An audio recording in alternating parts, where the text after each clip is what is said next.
Right. Coming to the 2022 paper. Okay. So can all of y'all, if y'all have not fallen asleep, give me an answer. Now we'll do this together. Given the SRR of 10% in an economy with fractional reserve banking system, what is the total amount of deposits resulting from a new deposit of 50 million according to the deposit multiplier? What will be the total amount of new deposits, amount of deposits that will be coming? Thing is, now they are not asking for total amount of new deposits or anything, no. So simply a 50 million is coming. How much is our deposit multiplier? If SRR is 10%, deposit multiplier is 10 times. By now, you all should know that. So if this gets multiplied by 10 times, what is the total amount of deposits in the banking system? Total amount of deposits in the banking system will be a 500 million, right? That is what they're asking. See, what is the total amount of deposits resulting from this new deposit? Because of this deposit, now there is a total deposits of 500 in the banking system. Simply yes, that don't go and become the pandita and 500 answer, then that 50 I have deduct, no, 450, no, nothing like that. Is me. Is that okay? Chef. Done. Then 28. Easy. Which of the following is not included in the M2 definition? What you don't have. So in M2, you have currency held by public. You have demand deposits of the public in commercial banks.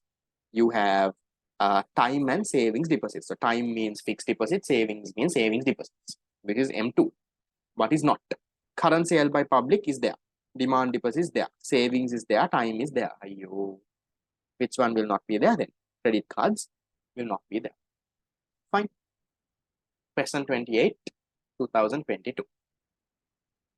29. Based on the equation of exchange, if y equals 500, m equals 400, v equals 5, p equals this. FCBU is foreign currency banking units. That will come under M2B. Guys, why are they testing this grace? No, you all study so much and go, and they say if m equals this much, y equals this much, so y is 500, m is 400, v is 5. How much is p? What a disgrace is this? So mv is equal to 2000. Then how much is p? How can this side also be equal to 2000? For this side also to be 2000, price has to be 4, no? So because 4 into 500 is only 2000. So which one? Number 2. Sad, no? When you get very easy questions also, when you study so much and go, and when the paper is like this, when they say y equals 500, m equals, at least if they've given a big paragraph and said that is okay, they just do test your maths. 30. Which of the following policies will close an inflationary gap? Again was there, no? Which will reduce the inflationary gap. So think, which of this can reduce inflation, or in other words, bring aggregate demand down? Remember we said, why do they have inflationary gap? Because the aggregate demand is greater than the aggregate supply. Again, previous paper. Or in other words, the expenditure is greater than the income. So you have to bring down this aggregate demand. Think, what can you do? Lower reserve requirements. If you reduce the SRR, what happens? Money supply will go up. Money supply goes up, aggregate demand will go up. Wrong. Raise the reserve requirements. Okay, fine. If you raise the reserve requirements, money supply will come down, AD will come down. Lower the discount rate. Discount rate, I said, think interest rate. If you reduce interest rate, money supply will go up again. No. Okay. Increase the money supply. No. Decrease the money supply. Fine. If you decrease money supply, aggregate demand will come down. Increase taxes. Okay. Consumption will come down. Reduce government spending. Okay. Aggregate demand will come down. Good. This can be our answer. Number 4. Decrease money supply. Fine. Decrease taxes. No. Then the consumption will increase. Aggregate demand will go up. Is that fine, guys? Very simple, no? To close the inflationary gap, you have to reduce the aggregate demand. So see which of these answers will reduce aggregate demand. Simple as it is.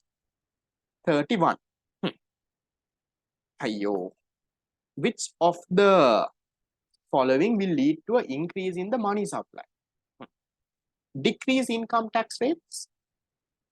If you decrease income tax rates, kind of expansionary can be the answer. We'll see if there's a better one. Okay. If you decrease income tax rate, people will spend more and more, right? Money supply can go up. Fine. We'll see if there's another one. Decrease in the budget deficit. No. Decrease in the budget deficit means you're raising taxes and reducing spending. You're contracting the economy. Can't be this. Open market purchase of securities by the central bank. What do you think?